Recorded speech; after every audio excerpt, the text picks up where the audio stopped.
Welcome back to Curiosity Killed the Cat podcast. My name is Marcel Fedovo, an engineering student at RMIT University.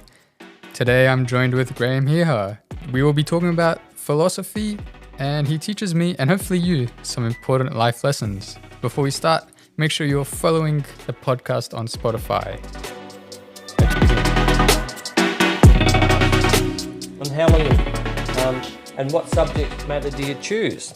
I've been doing podcasts for a couple of weeks. I've just started. Oh, right, you've just started. How many followers do you have? 20, something like that.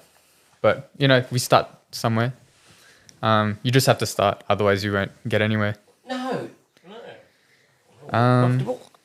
Yeah. And then I just do any subject that sparks my curiosity. Yep. So that's why I can get maybe a wide range of listeners. And it's mostly just for me to learn and for the person speaking. But yeah.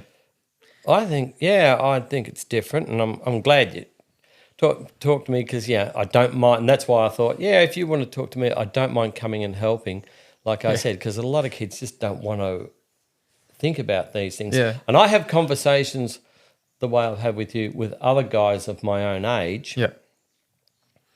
And then you talk to some people and it's just straight over their head. Yeah. When I try to explain things to them, it's like with the light switch. And I'm with a bunch of very intelligent people, and all of them had university degrees but me. And I'm going, well, it's really simple. And it's a flick of a switch. And sometimes I go, oh, wow, thanks for that. Yeah, I guess they want to know, they want to go through life easily, and they don't want to analyze it too much. Everyone does, and that's it. They don't want to analyse it. Yeah. And there is a thing to help you analyse things. There is I don't know how you'd call it. I've looked it up. It's sort of like a line of thought, and it helps you analyse things. And it goes like this: for the want of a horseshoe nail, a horseshoe was lost. For want of a horseshoe, a horse was lost. For want of a horse, a knight was lost. For want of a knight, a battle was lost. For want of a battle, a war was lost. For want of a war, a kingdom was lost. Wow. So you think back through everything in steps and start analysing. Well, why did we lose the battle? Oh, didn't have enough men on the ground. And that's how come we lost our kingdom. We lost this battle. And that was the last battle of many. Oh, why didn't we have... Oh, I remember. Yeah. And it can go back to something as small as a horseshoe nail. Yeah. Okay, so there is a line of analysis that quite often I apply that. And I guess some of the meaning to that analogy is that every small action has really a big impact. That's right. And you can apply it. Newton's law of physics: every action has an equal and opposite reaction. Yeah. In other words, if someone yells at you, you will yell back at them. Yeah. Equal and opposite reaction. It's not only in a metaphysical world, it's in a physical world and in a human contact world. Every action has an equal and opposite reaction. And I say to people, I've said to people in work and industrial situations, don't ever yell at me. You can talk to me. Yeah. Otherwise, I'll be out the door. Yeah. There's no really benefit to yelling at someone. Maybe to get a reaction from them or to get their attention. But I'll just throw this one in. Yeah. I had this guy, and everyone was scared of him, and he was down at West Melbourne Rail Depot, and I was going in there working. And he was yelling at us one day. I couldn't fix this one train. There was a problem with it, and it was a very difficult thing. And I said, look, I'll work it out. And he's banging on about it and making a lot of noise, and everyone's ducking for cover because Lindsay's really angry. And I thought, I've got to fix this. And the only way I knew how was to invade his space. So I went up to him and I put my arm around him. And I said, Lindsay, You can be my friend or you can be my enemy. I don't care which way it goes. But the more you yell, it's not going to make this train get fixed. I said, quiet, calm, analytical approach will fix the train. I said, so it's your choice. Yep. Your choice. He treated me all right after that. But one day they had a barbecue and he was standing behind me. Oh, you guys, you voice cunt me. You guys only come around when you got a free barbecue. Someone else invited me along. And he's banging on like this. And everyone's got their head down just listening going, oh, no, wrong. And I just said, hey, Lindsay, didn't even look at him. I said, Lindsay, you're like a dog. You're barking at me. But I know you like me because I can see your tail wagging. Yeah. Everyone just went, he said that to Lindsay. And Lindsay had no comeback whatsoever because he knew he was out of order. Yeah. And I just, oh, fuck you. Yeah, yeah. But I won't rise to the occasion. I'll just hit him with something else. Yeah, that's good. Yeah, they're not. Yeah, people don't like that. Very stoic. Yes, and they can't. Yeah, those kind of people cannot deal. Okay. Yeah. I guess before we start in like deeper conversations. Yep. Tell me about yourself. Who are you? What has your life? Me, Graham Hehir. Yep. Grew up back at Smarsh. Father, as I said, coal miner. Mother was a seamstress. And just grew up in and around back of Smarsh. When I got my licence, I started travelling around the countryside. Come weekends, I'd be up to 1,000 kilometres away from back of Smarsh, or even come winter time, I'd head off to Queensland and back again. So the older I got, the further I went. When my first job out of school was working for the Department of Civil Aviation. That was an office job. That didn't last long because it was just square peg in a round hole. Then I went and worked in a local factory for a while. And I did that for a while, just doing process work in a factory. And I eventually ended up I was working in dispatch area and load checker, and then went into storeman, just getting different experience on the way. Then I jumped on my motorbike and went to Queensland. Okay, so you did mostly engineering kind of. That was sort areas, of all, yeah, all mechanical manual sort of stuff. And it was only later, I did a couple of years, almost 5 years of truck driving up until I was late 20s. Then I went to Western Australia, got involved in surveying, and that took me out into the remote countryside, looking around the countryside. And from there I drifted into mechanics and became a mechanic because that was more stable. So from working with a surveying crew and fixing their vehicles and everything in the downtime led me into mechanics. And, of course, my passion was motorbikes, so I stayed with motorbikes. Yeah. Do you have a motorbike? Yeah. I was nearly going to come over here on one, but I had other things to carry in the car. Okay. I thought, no, I can't bother getting it out. And I'm always fixing them for other people. I just picked one up yesterday in Geelong for work. Yeah. Yep. Do you listen to music? I used to listen to a lot of music at a time, but I don't listen much now. What kind of music? Anything. I just turn the radio on and it's on. Okay. And I used to listen to Triple J a lot because everything was new and different. And then 3 Triple R in later years, and I don't know, I'd go around to my brother's place, and I can't remember what the station is. It's one of the community radio stations in Melbourne, and they play a really good variety of music, not mainstream stuff. Okay. That kind of thing. Yeah. Blues music and blues greats and stuff like that. And little known people. Yeah. I started listening to Pink Floyd again. Oh, yeah. And it's magical. It is magic. And you got to sit there and listen to it. And you go, that was really witty stuff. Yeah. And I watched a program on TV recently, and it was about Paul McCartney.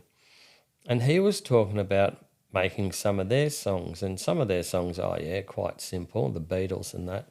But then some of the things, and And I went, no, you guys are really working hard and trying to be really innovative in that time. So I thought, yeah, that's pretty good. Yeah. And it's nice listening to people talk about what they were doing at the time.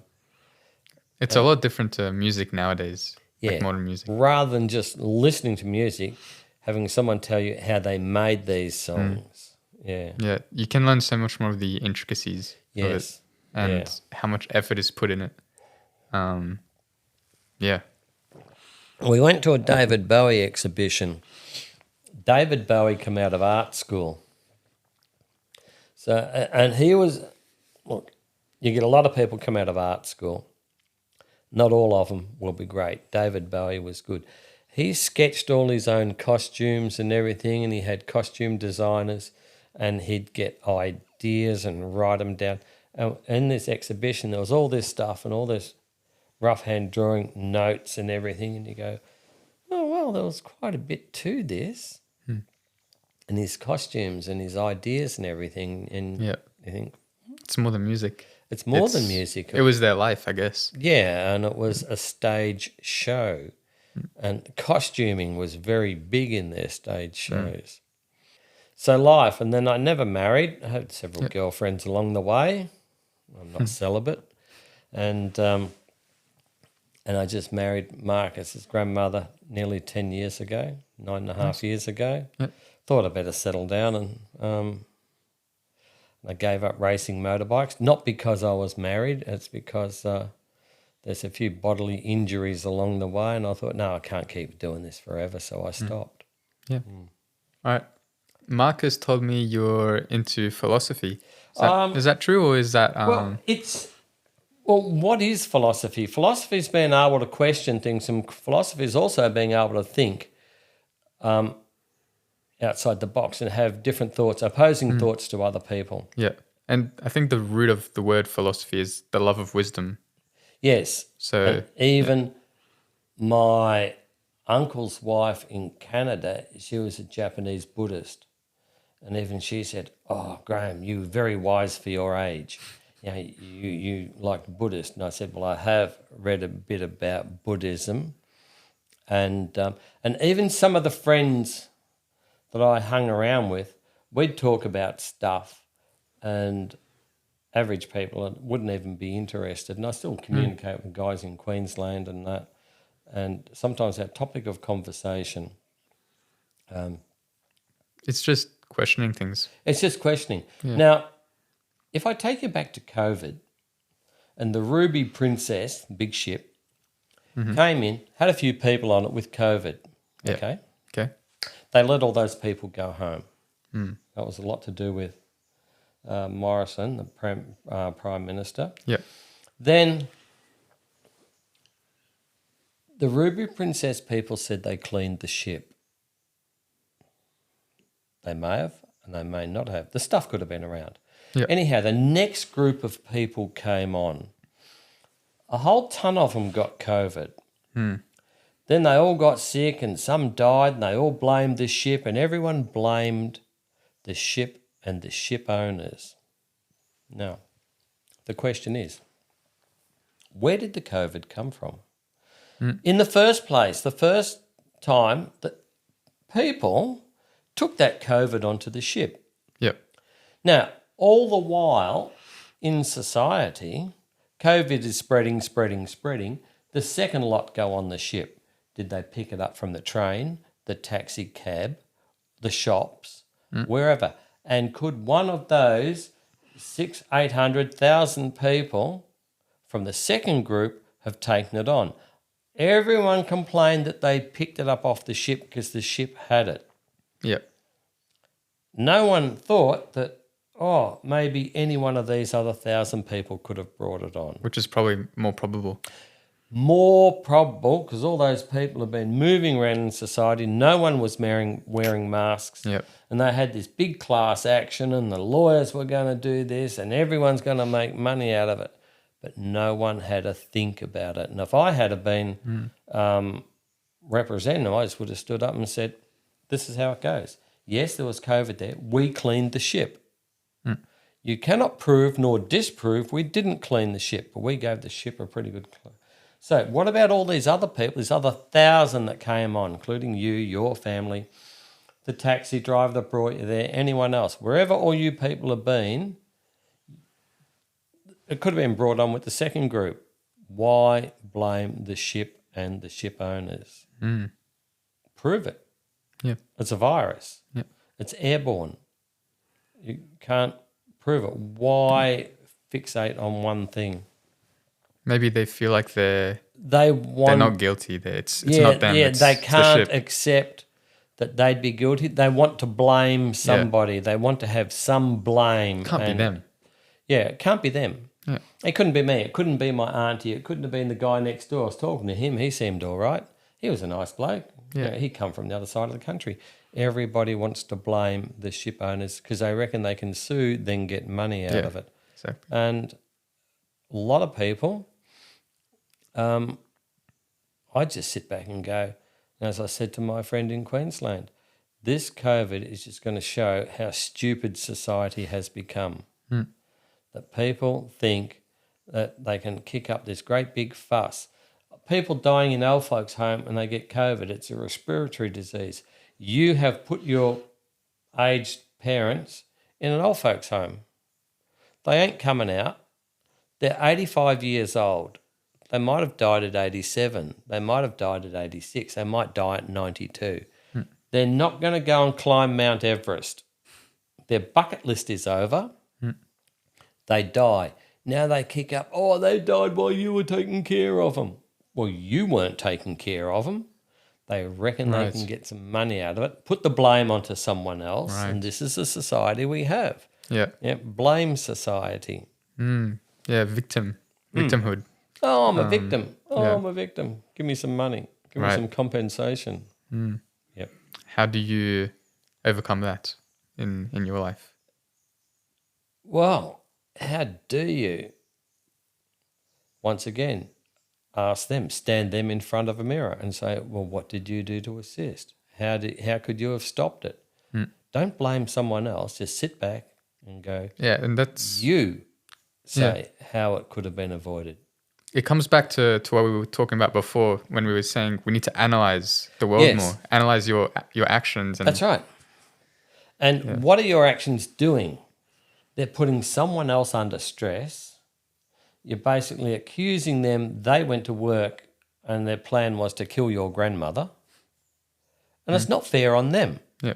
It's not fair on the nursing staff. And it's not fair on a whole bunch of people. And up the back, you've got a bunch of lawyers sitting together, rubbing their hands together, going, this is good.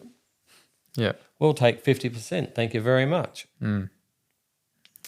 These, I can't, There's a whole rabbit hole. Yeah, I know. With A this whole kind of stuff. rabbit hole. Yeah, and it's just, come on, please. Yeah. Have you learnt any lessons from your career in mechanics that you apply today? I do. I was just, I was just up helping a friend yesterday. I dropped in on the way home, and this friend of mine, he wanted me to drop around and have a look at this engine him and a young bloke were pulling apart. And I was saying, well, where's your marker pen for a start? This is it, marker pen. You have to be able to identify everything as it comes off. It has to go back. And, put an arrow. There's the front, right, left front, right front. So when you put things in these boxes, everything has to be laid out and then it will go back together easier. Doing things in a systematic order and trying to maintain. I've got the most untidy shed in the world. But then again, whenever I have to do a job, I like to clear that area, do that job, and then stuff can just lie around wherever it is. I know where it all is. Yeah, that's but what matters. Whenever I'm doing a specific job, get that job done, and then you can put anything on top of that motorbike or anything and it can be unorganised. And then one day you'll pull everything out, clean up around it, and then, right, these bits go here and away you go. Start again. Yeah. So what's the lesson? Well, it's clear memory. knowledge of what you're doing. Yeah, I guess things don't have to be organized. The world isn't organized; it's No, chaotic. no, mine is very chaotic. And some people are super organized. You don't need to be really organized, but you do need to know. Yeah, You have to have some form of recollection, and if you can't, then you have to be organised. But I do write notes and take notes and jot things down, and like time, you have to maintain, because you start off on a job, and the first thing you do is you write the guy's details down, and you start putting times and parts and everything down. You do have to make these lists. yeah, Because then you stop and work on another job. Because you run up into a brick wall on that job. yeah. That's On what some of happens in my life a lot. And these older jobs.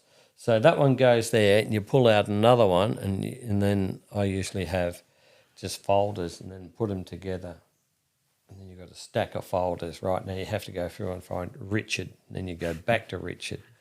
And Yeah, cause, it's if you can keep things organised, and like bookshelves and things like that, if you know where your books are that you can refer to. yeah, exactly. Your reference material, your tools, they have to be referenceable, your spare parts, Yeah, just everything, so long as you know where everything is. And I don't really mind having a really untidy shed, because if anyone comes to steal anything, I haven't got all my power tools on a wall. Oh, they're good, I'll carry them. That's easy to steal. It's all hidden. It's laying everywhere. But I know what it all fits. yeah. All right. I am actually trying to complete quite a few of these projects, so that if anything happens in my life, they can leave the shed as a complete unit rather than someone else having to throw them in a skip, because no one will ever work it out. You mentioned starting a project and then you hit a brick wall. Yep. That kind of reminds me of it. There's a syndrome called, I think it's shiny object syndrome. Mm-hmm. It's a bit irrelevant to what you've been saying, but it made me think of this. No, it's very relevant.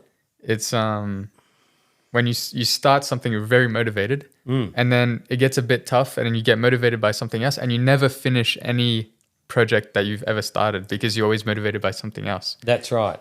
So, yeah, that's... Now, good point. I was at a friend's place, and he had this chap come around, and this fellow was 80 years old, and Richard's his name. And Ken said, "This is Richard." We got talking, and Richard said, "Do you know anything about BMW motorbikes?" And I said, "Yeah." He said, "I got one in my shed. It hasn't run since the 70s. And this guy said, "I want to put a sidecar on it and ride around." I went, "Yeah, right. Oh, could you get it going for me?" I said, "Yeah, that I can do." I went down to his place one day. We pulled out, and it's this old rusty motorbike. Hadn't run since 1977. I actually got the thing running, as I said I would. And then he said, "What's it like?" And I said, "It's actually all right." So I said, it's pretty good, but it's old, it's rusty. We don't really know what works. And there's oil on the back brakes and all this sort of stuff. We will have to fix it, and we have to start and do a ground up. Whether you want to do a ground up restoration, you're looking at up to $30,000. If you just want to fix it all and make it go, you're looking at $8,000 to $10,000. Then you want to put a sidecar on it. And I took it away with great enthusiasm. He said, "Come and pick it up and take it away and fix it for me. Make it go." I took it away, and then now I've got it. It's in a friend's shed. Yep. And this is your shiny thing syndrome. Yeah. That I've looked at it, and I fixed up quite a few bits, and I found other bits. I went, "Oh, these are just junk. I'm going to have to do some dodgy repair to hold it together without spending a fortune on it," because he's already paid some money. And I don't want him to spend a fortune. One, he's 80 years old. He's got tons of money and it doesn't matter. But that's not the point. He's 80 years old. This is a very old motorbike. It's a very specialist field. Is he a motorbike rider? No. Now, and then he wants to put a sidecar on it. Now, my friend whose shed it's in has a motorbike with a sidecar. And we said, right, we'll get this thing going. We'll get Richard up here. He can ride his motorbike. He can ride Max's motorbike with a sidecar, which is very low horsepower. Right, take it for a ride.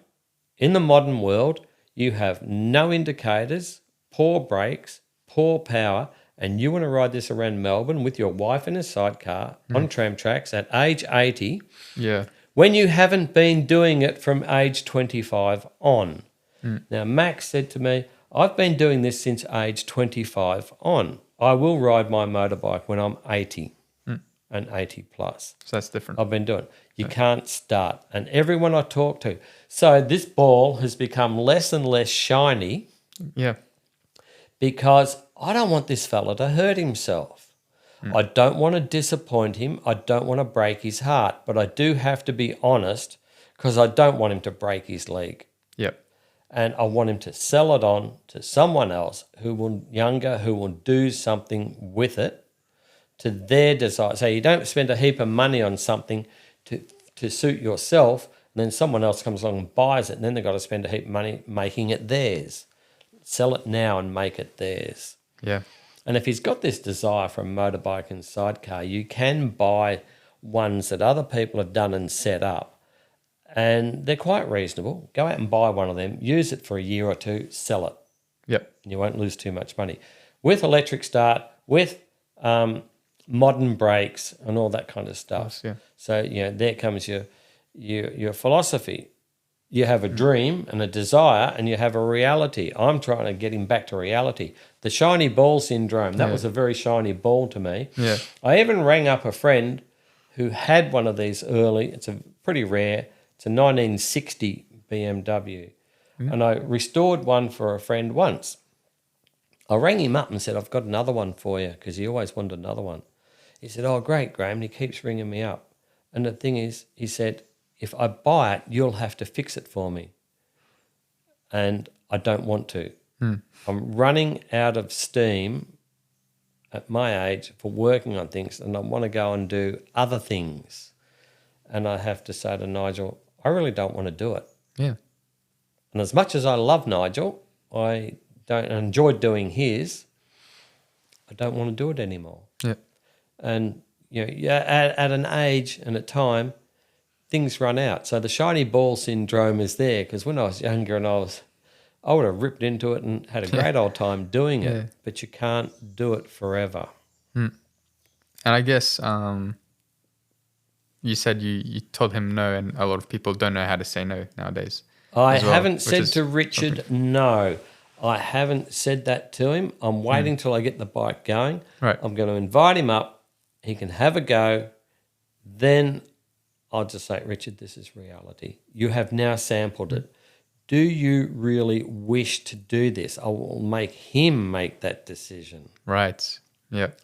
This is what you have. This is as good as it gets. Are you up for this? Mm-hmm. Yeah. And that's how I'll present it to him. Yeah. That for him, it's not really as shiny as what he thinks it is. Right. Yeah. Do you know a lot about the history of philosophy or any ideologies?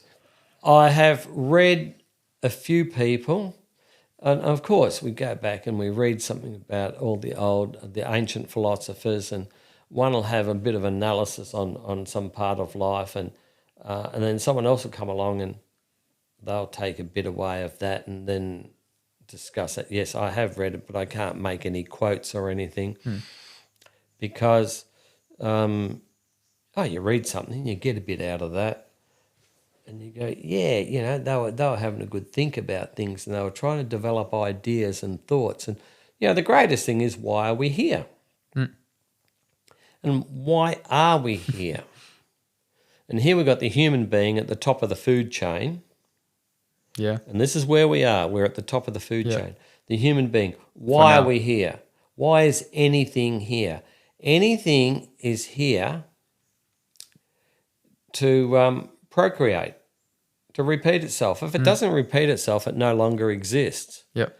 Once upon a time, everything was here for everything else. So big fish eat little fish, animals eat grass, humans eat animals, big animals eat small animals, and all that kind of stuff. I guess what you're talking about right now is really the root of philosophy, like the existential questions. That's right. That we started with. That's what we started with. Yeah. And we've left that. We have left that way behind. Yeah. And like I say, we're at the top of the food chain. We have no predators, and we consume all before us. And that's part of the reason why I chose not to have children. Because I could see this way back when I was a teenager in the 70s, and I was going, no, it's all wrong, because it can't go on forever. And I've been trying to tell people this for years. Yeah. I could actually think about it. We were programmed with religion. Yeah, that's one of the most interesting subjects that I've been looking into, religion. Religion. I was in Sunday school. Used to go to Sunday school, Methodist church in Bacchus Marsh. This guy'd come and pick us up. And one day we're at Sunday school, and then we'd have these lessons, and you got to have faith and believe and everything, and all this bullshit. And the old guy there'd be telling his stories, and then they'd go off and put us little kids in little groups with young girls looking after us, teenage girls. And I don't know how old I was. And I was arguing the theory of evolution. And I just said, no, we weren't created, and there's no Adam and Eve. We weren't created. We evolved. It's not right. And she was having a bit of a problem then. And then she went and got some of the old guys to come down and have a talk to me. And I'm going, no, I'm not going to believe. I don't have to believe. I'm being told to believe. Yeah. I had my own thoughts. And own thoughts that came even at primary school. Then even at primary school, we had religious instruction in classes. And religious instruction, they'd have these guys from the local churches come around and try and bash us with the Bible. Some people might be offended by that kind of term, but that's what it is. Now, there were some kids that didn't have to go to religious instruction, and they were ones from different denominations. They'd put them in a classroom and they'd do colouring and stuff, and I went, oi, that's good. Yeah. So I said, look, I'm not one of them. I have to go. I don't believe. It's not my religion. I have to go over with them, with the Jehovah's Witnesses and anyone else we had in our school. Oh, okay. And I got into that other classroom and just goofed off and did all that stuff, and I didn't have to go to religious instruction. And one day they rang up my mother or something, or the mother come around to the school, one of the teachers. Is your family religious? No. Okay. No. My father being of Irish descent, Roman Catholic, but my mother said, we're not going to be christened as Catholics. We were christened in a Church of England church. We went to a Methodist church. Okay. And basically she didn't believe. My parents never went to church. Yeah. So I was a non-believer. And I kept saying, and always have, that the Bible's the greatest fairy tale. And it is a fairy tale. Now, that's very controversial. Yeah. Now, some people might think, look, the principles of a religion are fine. But you have a think about it. At school, especially in high school, we'd have these priest guys come around and, they'd give us a sermon, because in high school, here we are, we're all woken up a little bit. We've got a few more smarts. Now, they'd have us in a class, and this teacher, and we'd get him, and at the end of our religious class, he'd say, we've got to sing a hymn. What do you want to sing? And we all cottoned on to this song, Onward Christian Soldiers. The beauty of Onward Christian Soldiers, it's onward Christian soldiers marching as to war, with the cross of Jesus going on before. Now, what's it all about? What is it about? What is it about? Well, I worked out it was about the Christian Crusaders Yeah. that went over and killed thousands of fucking Muslims and stole all their stuff, and it was all financed by the Vatican. The Pope, Vatican. The Pope. And here we are over in Pope land going, love thy neighbour, Yeah. unless he's one of them. Any wonder the Muslims have got their shits up with us bloody Christians. Thou shalt not murder. Thou shalt not. And they murdered thousands. Yeah. And in the end of those Christian knights, there was only a very small amount of them, and they killed 10. They'd just go into a town and just kill people and steal all their shit. Anyhow, the beauty of this song was we'd all us kids would just start screaming it at the top of our voices, disrupt the whole block at school, and all the other teachers would come and bang on the door, and this guy'd get in the shit for not being able to control the class. And we'd all be cheering it, and we'd all get wound up, and we'd wind him up, and we knew that he was just copped the shit again. And that's all. That was all. Our whole logic. And the whole logic was about, we reckoned, we couldn't get out of it. We were being programmed. We knew it. Yeah. But we couldn't really put it to words. And so religious is programming. Well, Now, this is what I find interesting. How can you explain that so many people in history were in some way religious? I know. Do you think it was all programming, or is there something behind it? Look, is it a fact that people once again, I mean, I guess think about it. Yeah.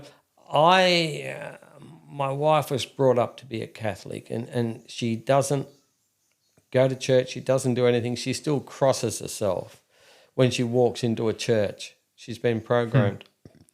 Yeah. And I asked her, if you had never gone to church, what would you believe in? If you weren't programmed by religion, If you weren't told. what would your belief be? And people get a bit scared by this because that's what is. No, it's not. What do you believe in? Right. What have you thought about? Where are your thoughts come from? Because I'd say that's all programming. And I guess that's before religion really. Well, there was religion, but the Stoics, they developed their philosophy on what they've lived, not what they've been told. Yes. So I guess that's different between the difference between religion and that's kind of a philosophy. That's right. Things they worked out.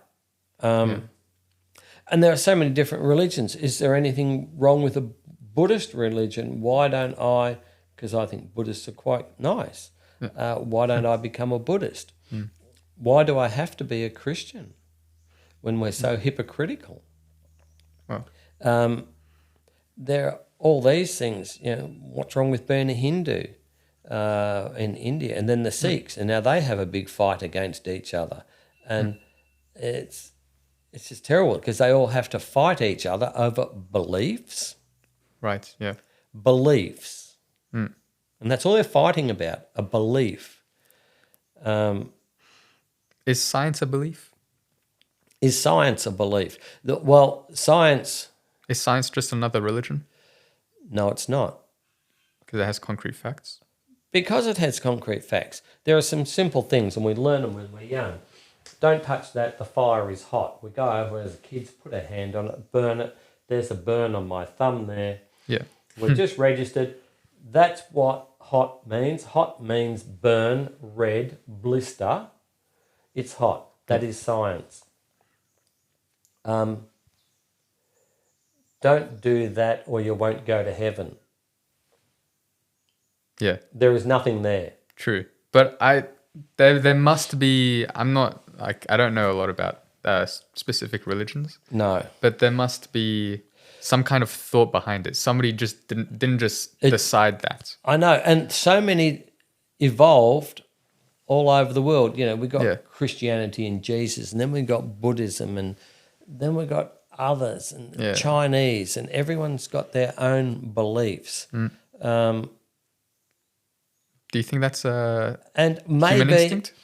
Maybe I think when the world and the human in development of the human race, we and it is about development of the human race, and I mean with technology now, the world's gotten smaller. We can talk to people on the other side of the world.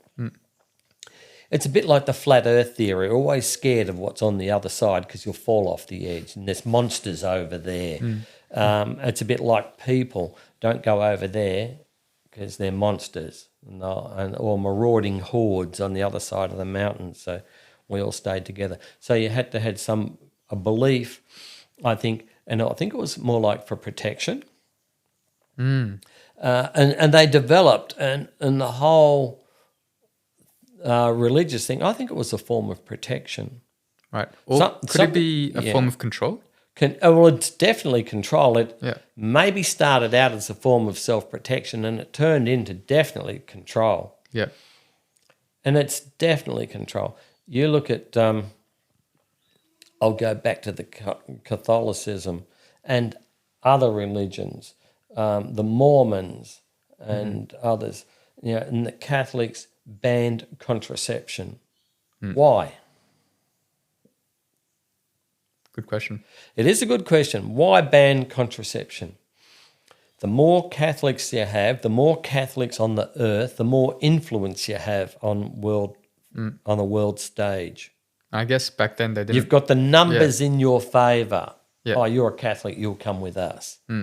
You'll fight this war, you'll do this. You're a Catholic. It's us against them and we need more of us. We need more Mormons. Yeah. The Mormons were told, go out and populate and the Lord will provide. You had families of 12 kids and these families were struggling. Don't worry, the Lord will provide. Yeah, and they didn't distinguish Christianity as a religion. Like, they didn't distinguish it apart from science and culture. It was one thing. Like today, we distinguish science is one thing and religion is something different and culture is something different. Yes. But back then, it was all one thing. It was. And that goes back to your control. Yeah.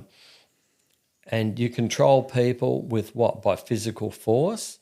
Like I think the good old Romans and the Roman Empire extended itself. And it was all at the end of a sword. Yeah. All this control. And look, don't blame the Romans. There was Alexander the Great. There was Genghis Khan. There were a whole bunch of people, marauding hordes all over the place, all over Europe. They'd come and go. The Romans just came along. They were very organised, and I'll grant them that. They were very organised. And then maybe that after all they thought, well, if we could encourage people to follow this way of thought, because in good old Rome, and just up the road you've got the Vatican, if we can control them through a belief system, we don't need so many swords. We don't need so many. We send preachers out to convert them. We send missionaries out to countries to convert people. And that's what happened in a lot of the developing countries. First, they'd send the missionaries and they'd convert people. Yep. And then the settlers would come in and the prospectors, looking for riches, whatever we can get. In a way, is it similar to today? Are we controlled by a different set of beliefs, not religion? We are. We look at politics. We're less, all right, some things have happened with religion. Religion was something to look up to, and what basically has killed religion off is people are just more aware of science. Also, what really killed off the church and really has done a great deal of damage is when they were meant to be doing so much good in society and there were so many pedophiles in the church system. It has really tarnished the church system. But the churches were very rich. The Catholic Church was a very, very rich church. Now they've stolen their wealth, a lot of it. Of course.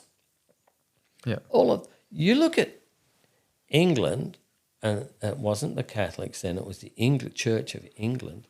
The cathedrals in Canterbury and York, huge, huge structures. Notre Dame in France, how were they built? They were built off the sweat of stolen money off peasants. You can't build structures like that. There were no people around. The population in these countries was very low. And so those structures, as ornate as they are, as beautiful as they are, and they've stood a length of time, and Notre Dame burnt down. And a friend of mine who was brought up, he was half Italian, brought up Catholic, and he just posted on Facebook, who gives a shit if it burnt down? It was all stolen money off the peasants anyway. And I went, thanks, Vince. Thanks for being honest. Well, yeah. You know. It has historical significance as well. Yes. But now they're very historically significant buildings, but at the time they were huge buildings. But it was all stolen wealth. And that's why these countries like England fought the Spanish. It was who can steal what off whom. And there's this thing for world dominance. It's just who can steal, who can take control of what. Is that human instinct to gain as much power as you can to expand your territory? I think it is. Yeah, I think it is. And and you look at it, no one's tallying up the long-term cost. While your Second World War, they used to put 10,000 people in the air a night in aeroplanes, and not all of them had come back. That's a lot of people. In planes that were actually, on today's values, were worth millions of dollars. We weren't counting that cost of materials, fuel, humans. Any war, you have to feed all these soldiers. You have to put clothes on them and everything. And the amount of waste in a war, any war, through any time.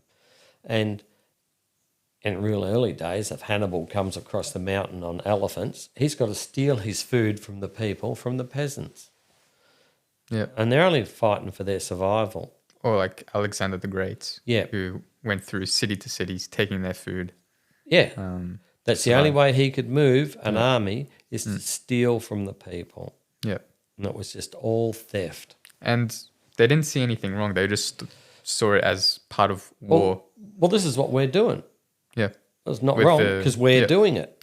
We've got the power. We've got the group. We've got the equipment. We've got the organisation. We are just going to steamroll through this country here, and if you're getting away, well, you're dead.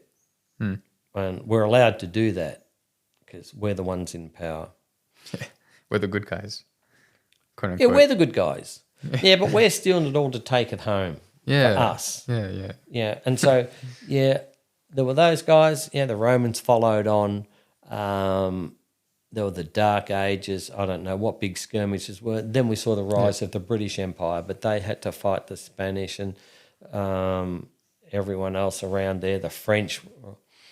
And while they were doing that, they had sailing ships. And sailing ships, to build a sailing ship, you had to chop down thousands of trees to make a sailing ship, which is going to lob an iron ball in it and sink it. And there's thousands of trees. Now look what we need to do now. We need to plant trees on the planet. We knocked thousands down for these great wars. No one cared. It's just what we did. And I guess I don't know if you've heard this expression, but it's the victors who decide who are the good guys and the bad guys. And if you, for example, Alexander the Great, he is to us in our modern world, he is great. He was a great guy who conquered all this land. That's right. But really, he killed many people and pillaged villages, and Yeah. he was And created suffering against thousands of people, thousands of innocent people for his own greatness. So was he really great? Well, he was a Greek great. And we call him Alexander the Great. And yeah, he did all that conquering, he did all that killing. And that was the... I mean, yeah, it is incredible that he managed to do that. But it comes at the cost of misery. It does. Yeah. And we see that now the Middle East, it's just been one festering war. Yeah. Since the end of the Second World War, when it was even going back to the First World War, when the British and the French decided who got what and shifted borders in the Middle East. Right, I didn't know that. No. So Europe had a lot of control over that part of the world. Yep. Right. Okay. And that's why they never settled. Borders change. Second World War, same thing. They're all fighting over the same thing. They're fighting over oil under the ground and all that, and because oil was better for running their ships and aeroplanes on. And they're fighting for control of the wealth in the ground, and largely they made borders. They created these different states. They shifted everyone around. It's just all wrong. Yeah. I guess we just went on a tangent talking about control and and war. And We did. But we were talking about religion. Yes. And so what I'm interested in is religion or spirituality a human instinct? Do we crave for some kind of belief in something greater? Now, What do you believe? What's your thought? I've had discussions about spirituality, and sometimes you do feel that there is something greater. However, I tend to say, unless I experience that greater being on a personal level, and I haven't, I tend to disbelieve in spirituality. Okay. Because is it imagination working? And I've talked to some people and they said, oh yeah, but in this life we have 7 different levels. In each 7 different level of life, of enlightenment, there are 7 levels in those 7 levels. So you've got 49 different levels of life to go through. Well, and I just say, yeah, but I was born as a human with a brand new, fresh spirit, and when this body dies, the spirit dies with it. And they said, no, there's 49. I said, no, if you expect me to believe your belief, you have to honour my belief. I have a rebuttal. Yes. You said that you need to experience it personally. Yes. To believe in something greater. Yep. There's a lot of science that we've been told. Yep. And a lot of science that is changed every day. Yep. And we don't experience this science. Like, for example, relativity, what Einstein worked on. Yep. Or black holes that Stephen Hawking worked on. Yep. How can we know that for sure? It's maths. So, I mean, I don't know. That's kind of conflicting. Yeah, it is conflicting. We don't know, and that's a lot of things that science is working on, but they're the things that science works on that are futuristic. And that's a bit like a science fiction movie. Yeah. And then a science fiction movie that's made, or a book written, and then years later, like Brave New World, written by Huxley, and then in later years, things like that become almost a reality.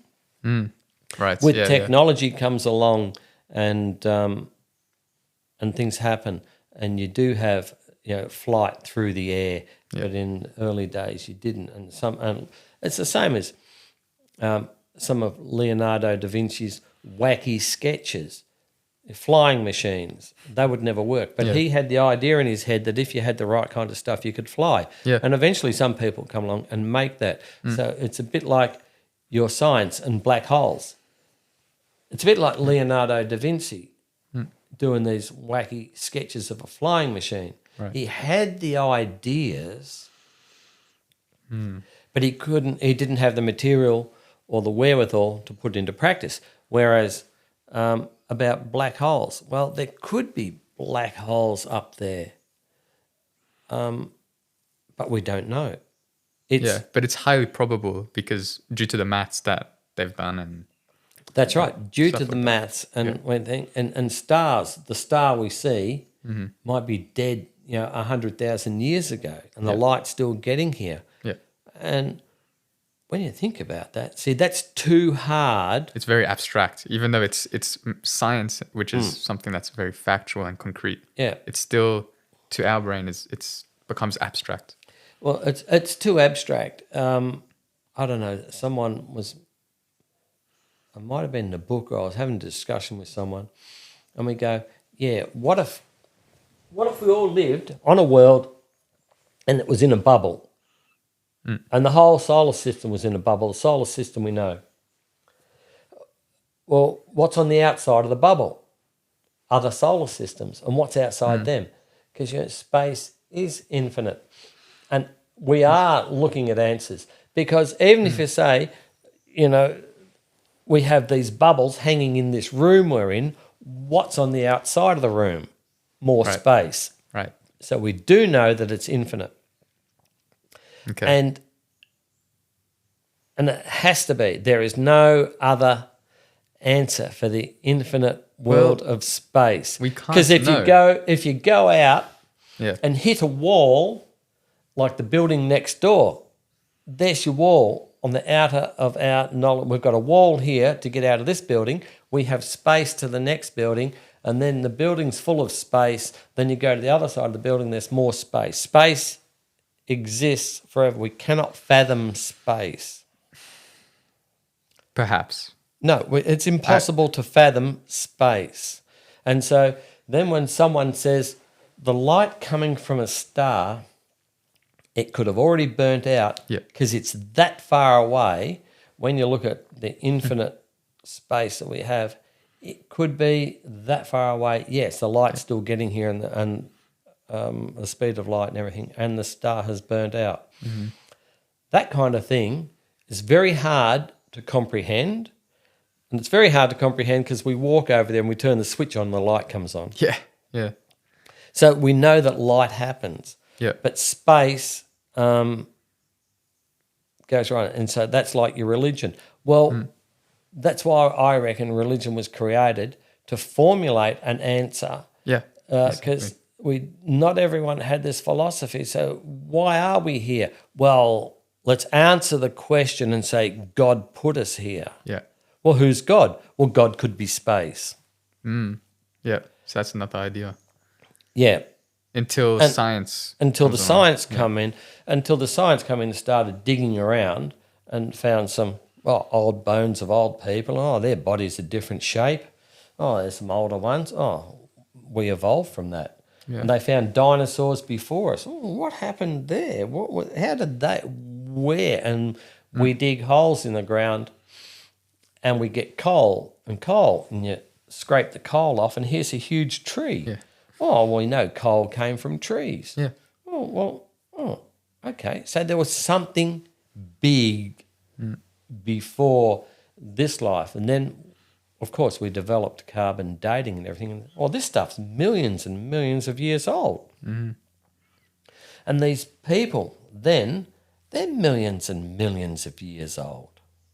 And it goes back to like your space. And then before that, there were the dinosaurs. So then there's a gap. Yeah. And humans evolved. And so science then tells us how we evolved. But religion's just there saying, no, mate, Adam and Eve, they created us. Yeah, because they didn't know. So That's right. They created a story. They created a story, and we had to cling to.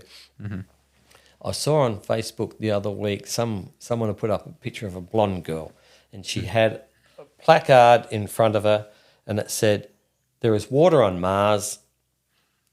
Mars can support life. We destroyed Mars, so an escape pod left Mars with Adam and Eve in it, crashed into the Earth. That was the asteroid that killed the dinosaurs."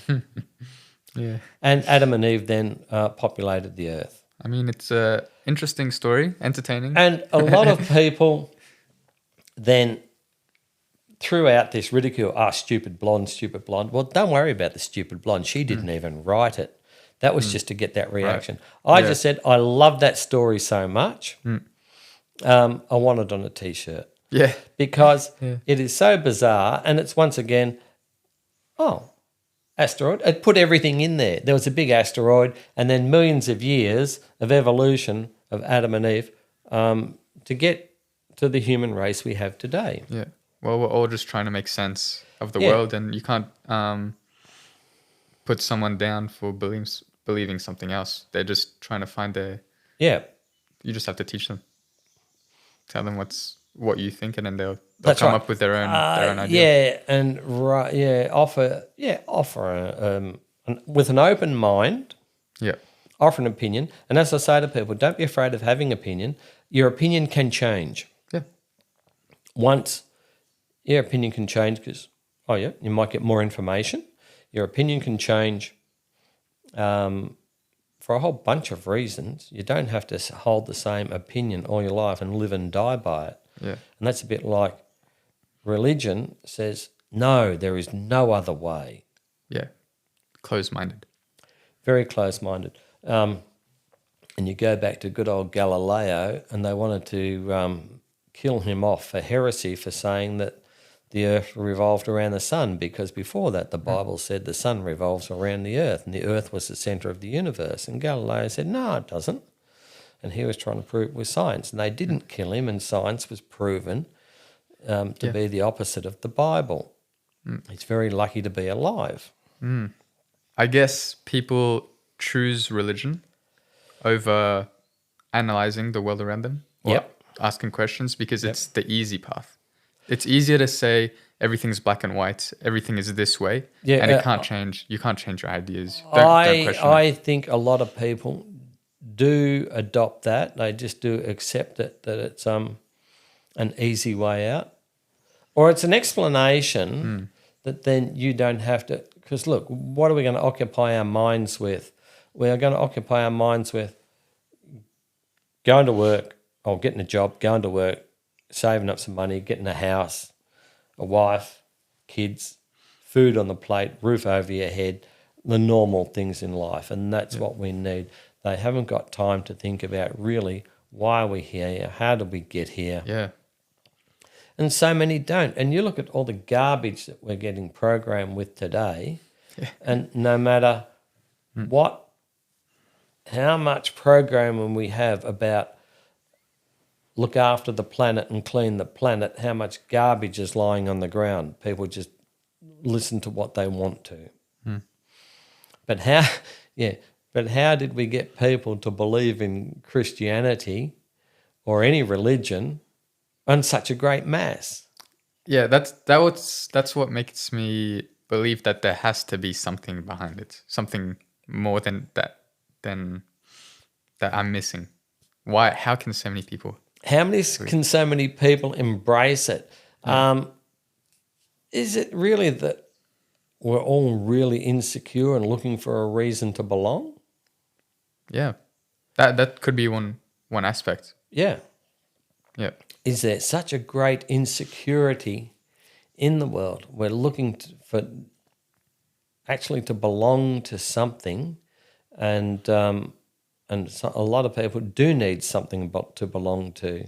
Yeah. And it's okay. It's okay for some people, and yes, belong to it and believe in it if it makes you feel good, but don't.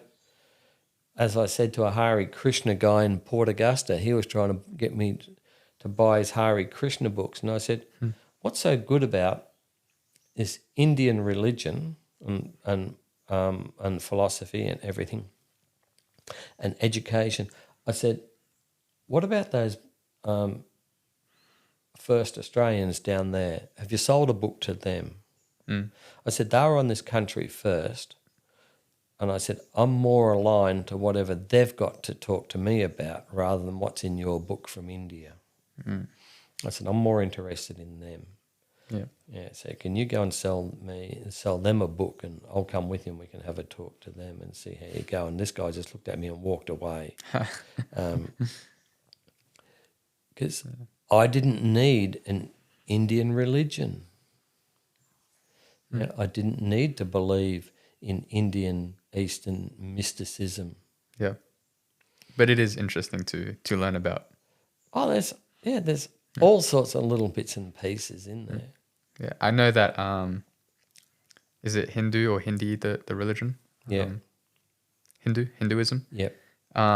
They were so advanced in maths and astronomy. And before like serious science came in, which like that's got to mean that there's like evidence in some religions that has, I don't know, it's interesting, it's confusing, I think if you look at it like that, the religions had the power and control, and they offered some form of stability over society with that control, and it gave the learned people an avenue to grow and develop. You look at like any one of those religious buildings, and all through Asia, anywhere you go, it's even like the English cathedrals.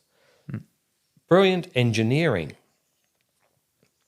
And you had to have a stable community to build a temple, whether it's in England, whether it's in India. over hundreds of years. Yeah, over hundreds of years. Yeah. All that had to be learnt. And here you got these beautiful temples, and it doesn't matter if they're in Uzbekistan or wherever, they still had to work out how to lift large blocks of rock up on top of other large blocks of rock. Like in Egypt, where we still don't know how the pyramids were really created. And the Chinese built a great wall. Yeah. And what an engineering feat.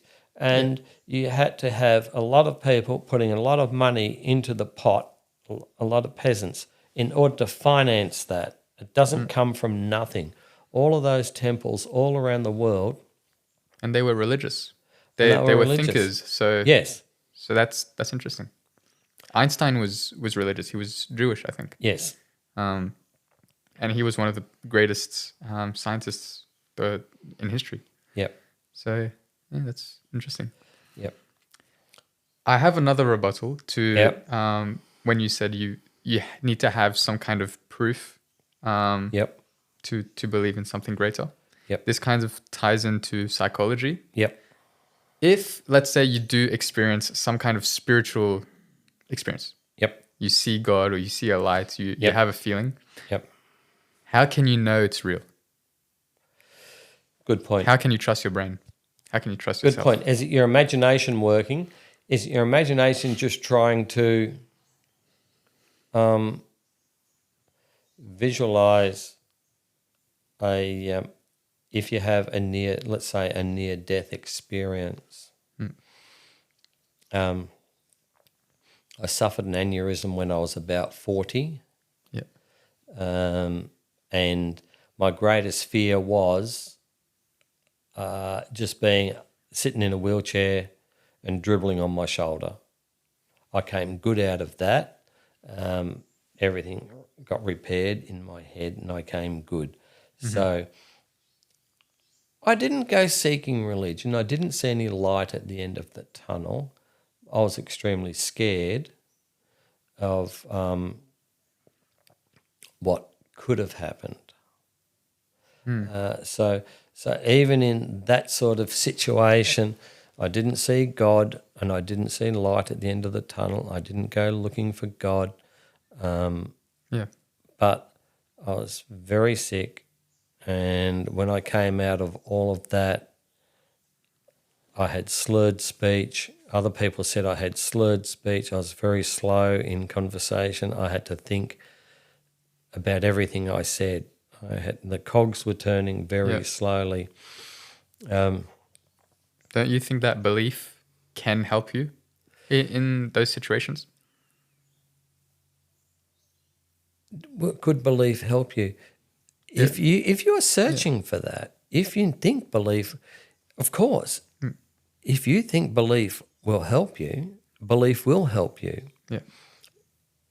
And it will. Look, if you look at the old 10 Commandments, there's a few in there that are really good. You shouldn't steal from your neighbours, and you should be kind to other people. But how did we come up with those? Or Well, it comes back to treating people the way you wish to be treated. right, yeah. And So that's how we got our morals from. Yeah. We should be able to speak to people the way I want to be spoken to. Yeah. This once again, if someone shouts at you, you shout back. Yeah. It's very hard sometimes to say, hang on a minute, stop right there. Let's change the way we're doing this. I'll go back. I was just in the Vic Roads, and some guy, he was called out to go to a counter, and he went to the wrong counter. Then he went to another wrong counter, and I went up and grabbed him and took him over to the right counter. No one else would. Yeah. You could see this guy was lost, and he couldn't work it out, and he was very thankful for it. And that is being good to other people.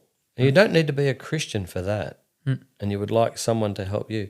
It's like I said earlier, growing up in Australia, when we were a white Australia, and not a lot of people travelled overseas, and once you go overseas and you then become a foreigner, and then you realise how hard it is for people from other countries that were migrating to Australia. Yeah. Only then could you extend yourself and break away from this bit of racism and start treating people nicely. Yep. Until then, a lot of Australians were just abusive, and I mean a hell of a lot were.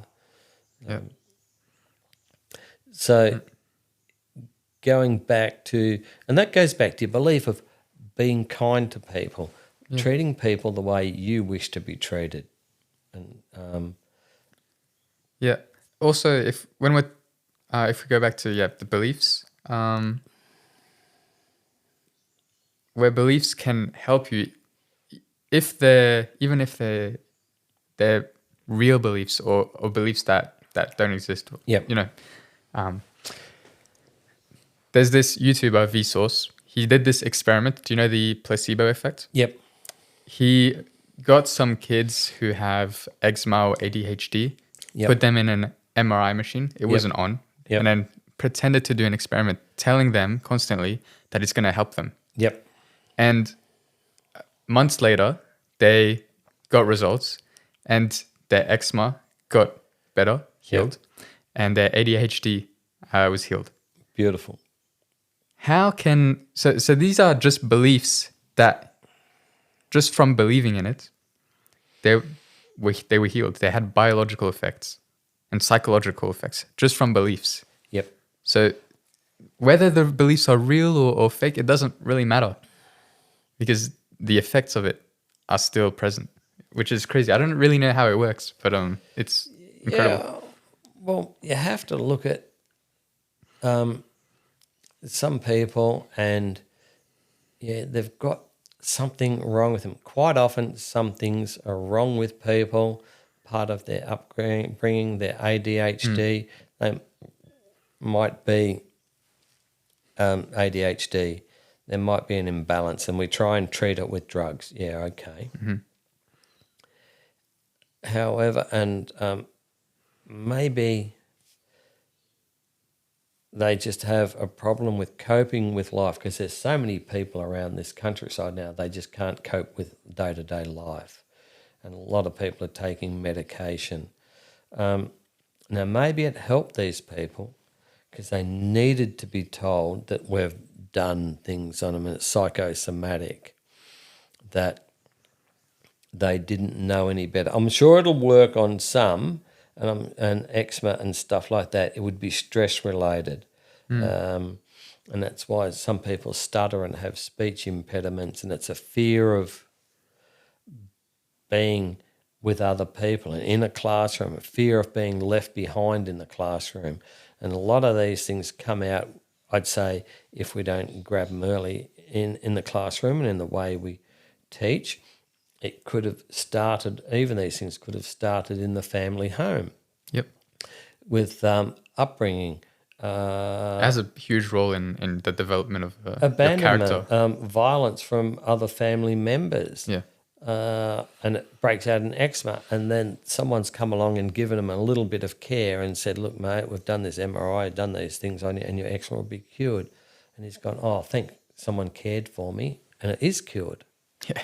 And that's all it could be. It's crazy. And it could have been an abusive household in some way. It could be verbal. It could have been physical violence. It could have been in many ways. Yeah. And so I can say that from what I've seen over the years, that and some things that people think are normal, they're actually retreating into themselves as a form of security. Yeah. And it's a lot of work to bring them out, but then you put it into the magic machine and it will fix you. And they believe it. Yes, and it does fix them. So that could be a bit of the magic. Yeah, just because of the belief. And it switches something, and your beliefs become your reality. Yes. Also, talking about can you trust your brain? Can you trust what you see?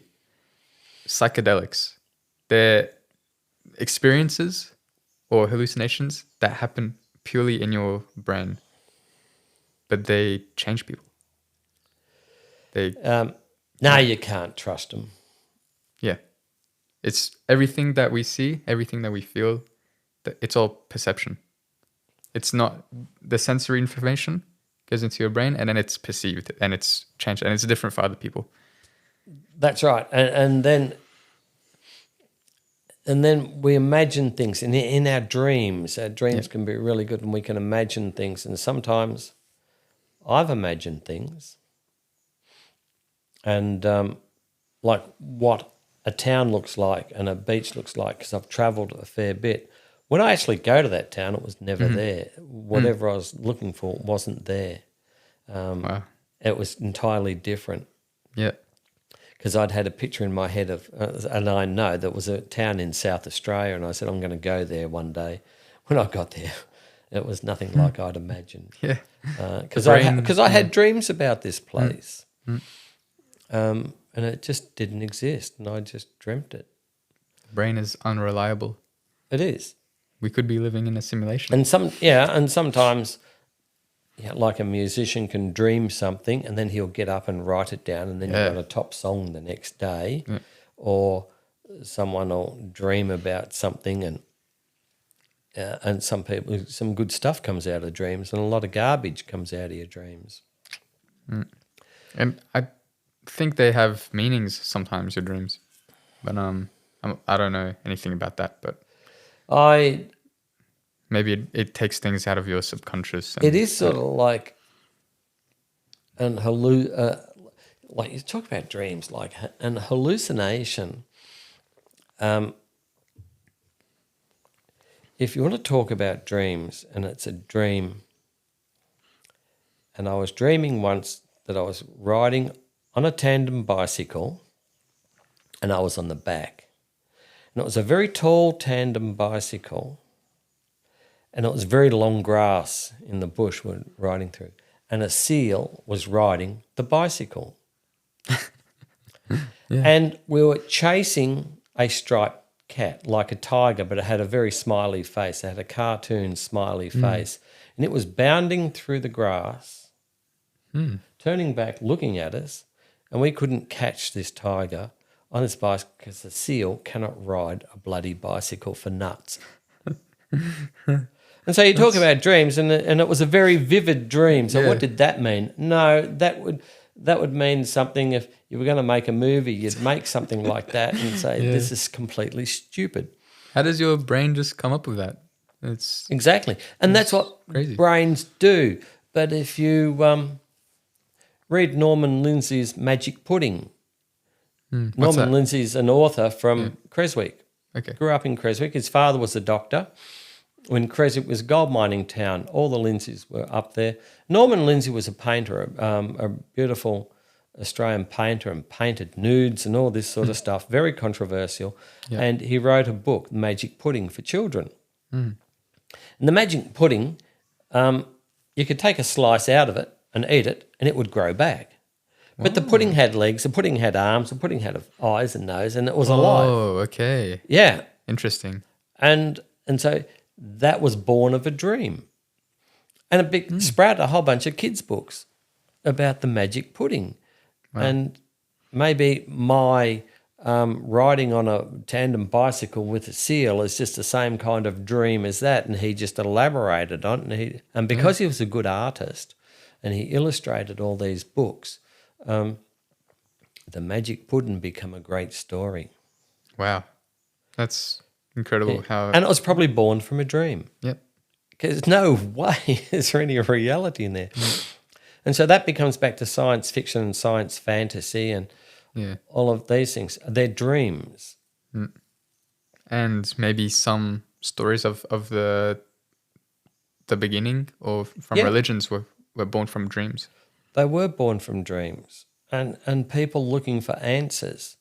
And they couldn't find that answer because we didn't have scientific backing. And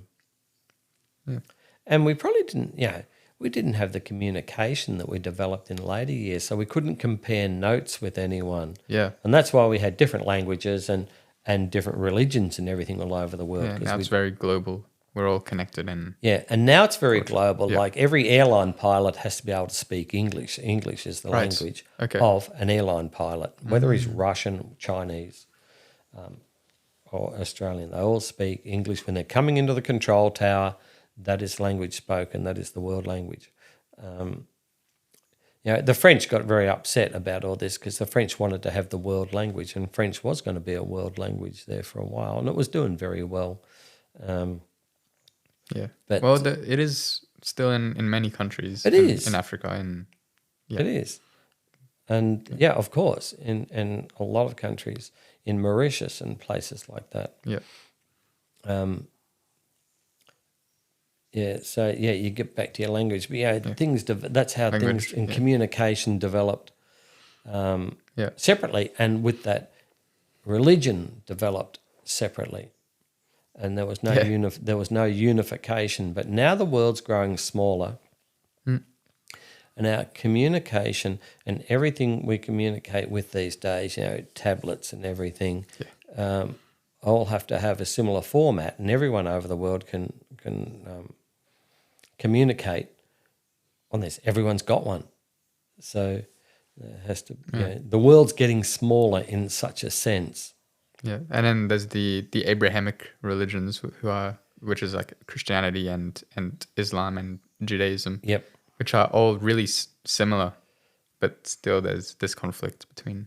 I know them, and it goes back so far that we cannot even grasp why they're fighting against each other. Yeah, it's because you attacked us, but you attacked us. And then it just goes all the way back to the beginning. And I know, I just can't work it out. There's a hatred. We're not there. We're not part of it. And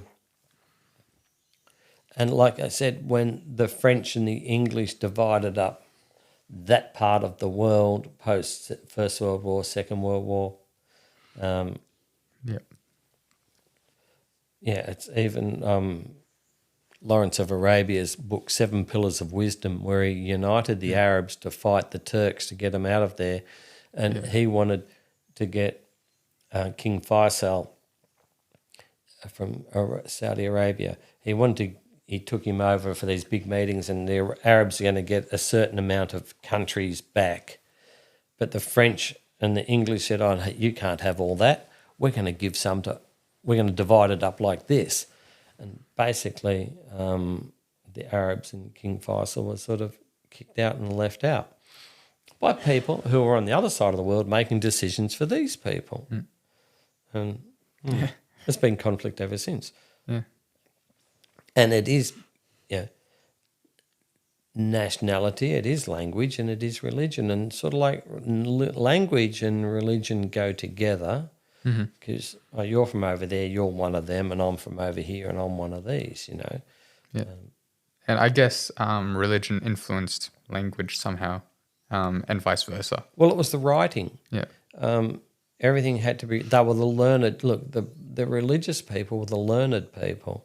They had all the books. Yeah. Well, there was only a small population who could write and read. That's right. Yeah. Right. Yeah. They were the learned people. And then if you wanted to overthrow somebody, then you go over there, then you burn all their books. Yeah. Burn their libraries.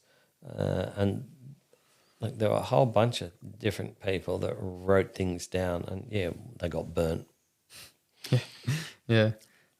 If we switch topics or end with this like kind of religion kind of based subject, is there anything that you'd like to talk about specifically? Well, you're young now, and I love to bring up these subjects, and the subject of global warming, and we did talk about it the other night when we first met. And I often bring up global warming because so many people talk about it. Yeah. And the world's in the hands of young people. It's no longer in the hands of anyone. I'm 68 going on 69. It's no longer in my hands. And I've thought a lot about global warming, and like I said, I'm the guy that goes out and grows and plants trees. Yep. For 30-odd years, I've planted up to 200 a year. I'll just put it at averages. Not all survive. Half of them die. 3/4 of them die, but at least I've had a go.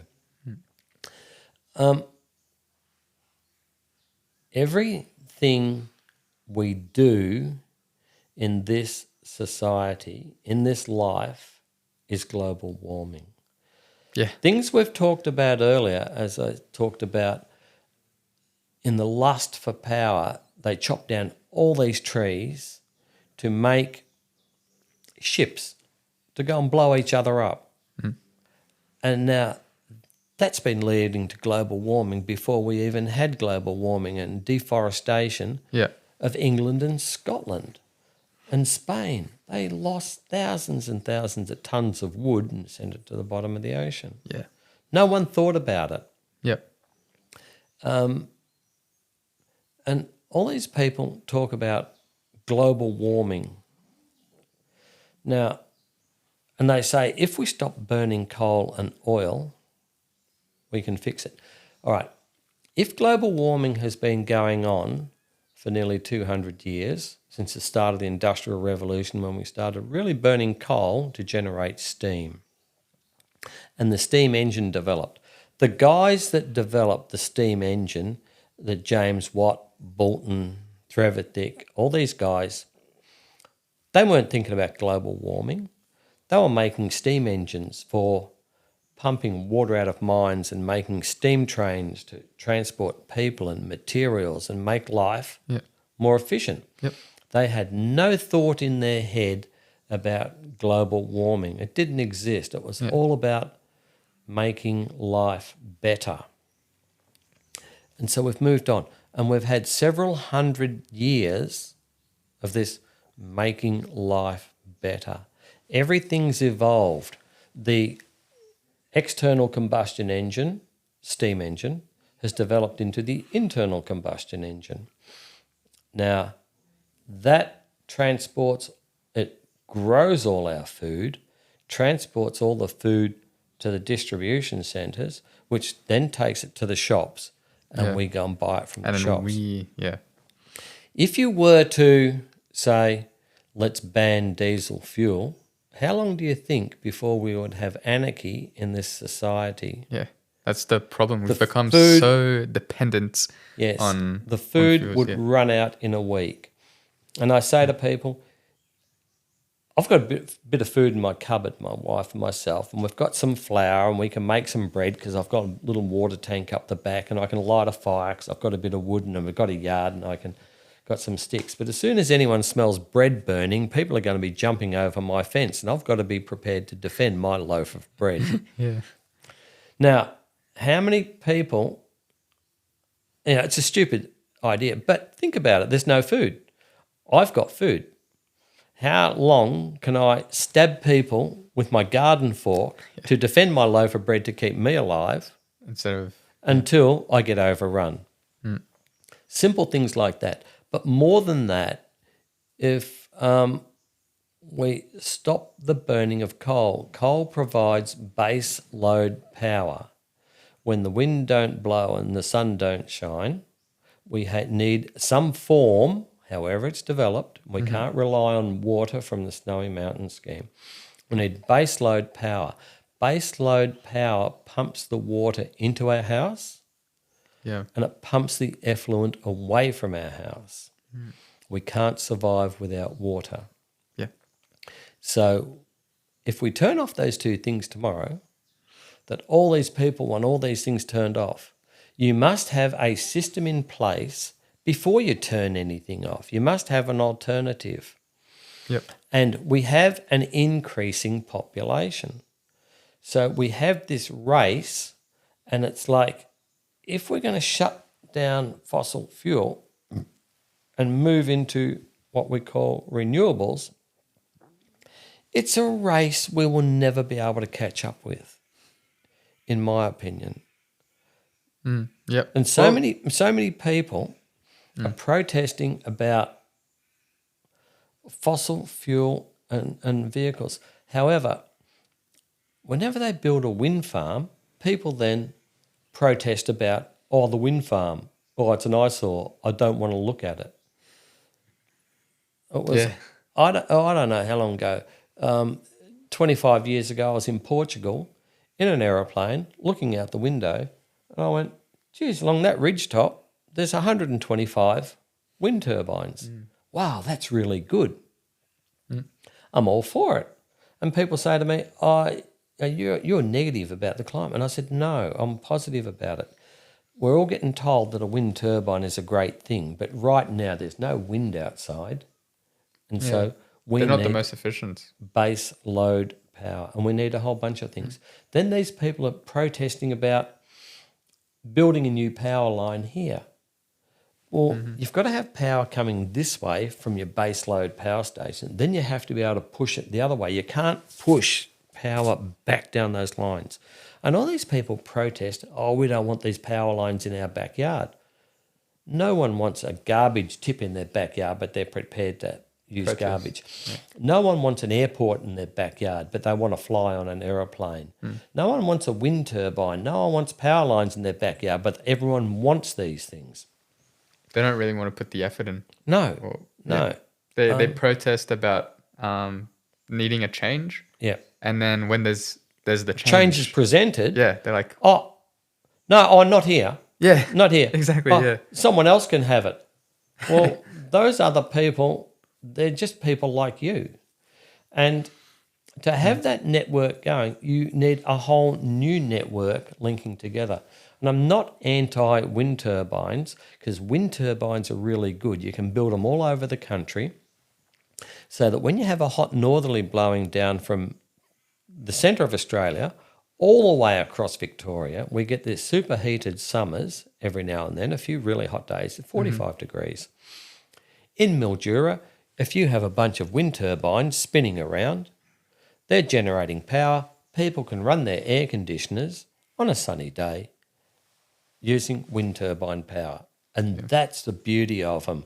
When we get those really hot days, the wind's howling and it's hot, we can sit in comfort in air conditioning. So, but you still need a form of baseload power. Yeah. You cannot cut it off. Batteries won't cut it. Batteries don't last. Yeah. And a friend of mine was in the solar industry installing solar panels in the territory. And he said solar panels are only good for 10 years, then they drop by 50%. So unless the technology improves, solar panels become another form of waste that you cannot recycle at this stage. You can peel the aluminium around off the outside of a solar panel and the rest just goes in the rubbish. So the future, we're going to have to change. But the only thing there is in the world is population. Yeah, well, you're talking about how Australia's getting an increasing population. But it's not the same all around the world. No. So they have other problems to deal with. Maybe it might make it easier for them to transition, like Japan or South Korea, with decreasing populations. Yeah. I think they might have an advantage because they need less and less power. But then again, the population is generally moving from one area to another. And it's all about population. In Australia, we're talking about deforestation and everything. And it does annoy me because if we cannot have an increasing population the way we're going, everything we do, every house we live in, every bit of concrete, every brick is baked in an oven. It takes heat. Every bit of glass we look out of takes heat to generate. It doesn't come from nothing. So we have to look at this environmental thing of everything we do has a cost. Maybe an environmental cost. Maybe we need to change our consumption. Now, in 1850, the world's population was approximately 1.25 billion, according to my 1972 Rigby's Atlas. Yeah, okay. In 1850, the world's population by 1950 doubled, 2.5 billion. In 100 years. In 100 years. Now, for the next 100 years, 2050, the world's population should go to 5 billion. But we're sitting on 8 billion right now. You're saying, 5 billion? Yeah. In 2050, if the world's population was going to double from 1950 to 2050, we'd be sitting on 5 billion, but right now we're on 8 billion and growing. Yeah. It's exponential. It's exponential. So we've got to keep on digging holes in the ground, keep on making new forms of generation. Making your bricks. And making more bricks. And we can't afford to shut down any old power generation. And we have to build towers to put people in because we can't keep taking up all this land that we're sitting on. Yeah. So that's where I'm at, where I'm trying to say to people, no. And they all talk about, we've got to stop burning fossil fuel because fossil fuel's killing the environment. Fossil fuel's not killing the environment. Human beings. Our consumption of the... Consumption. See, we burn coal to generate electricity. Once again, who uses the electricity? We do. So an increase in population means an increase in burning coal. We can use something else. We really don't have much else. Post-Second World War and even up to the Second World War, there were train lines running to Rushworth and Heathcote, and there were woodcutters cutting wood out of those forests, and they'd take the wood to Melbourne on trains, and that was burnt in the furnaces and sold as firewood. And then post-Second World War, we got onto the burning of coal at a greater rate, and then that transitioned to gas by the 70s. Natural gas fields in Bass Strait. So things have evolved there. My belief is that the future of energy generation will be nuclear. Well, nuclear can develop contained nuclear fusion. It can produce a lot of power. With minimal waste. with minimal waste, and it is controlled. Oh, and if anything escapes, it's terrible. Look, Yeah. have you ever spoken to anyone that worked in a nuclear power plant? I have. Okay. I met a guy Yeah. who was an engineer in a nuclear power plant, Yeah. and he transitioned from coal to nuclear in the late 70s. Alan Miller was his name. And he talked a bit about his time in nuclear power stations. He said, really, there wasn't much for him to do. And they were very clean. Because they were very clean. They were very new. And, yes, they weren't polluting. Because if you look at coal mining, Right. it's a great thing. Wonderful machines and everything. Fantastic. However, let's say you have to dig a hole underground. And in Australia, we're very fortunate. We can put a power station where there's a coal mine. But the coal mine keeps digging kilometres away, more and more coal, whether it's underground or on top of the ground. 5 kilometres away, they're dragging coal in. And then what you have to do is then you have to build another coal-fired power station down there, take the coal to it that way, and as we work our way to that power station, then it turns around and then we dig the hole away. And so we end up with these great big holes. In other countries, they buy our coal and we just take it there on a ship. Yeah. And we sell millions of tons of coal to other countries. But a nuclear power station, it is just that power station that It's quite isolated. it's quite isolated. But you can't export it. You can't export the energy on a boat. No. And it's a really good thing, and people should do it, because then you don't have shit going up chimneys, and you don't have machines that have to be made. They don't need fuel to dig and all this sort of stuff. Yep. That's total waste and everything. You do have a big nuclear power station.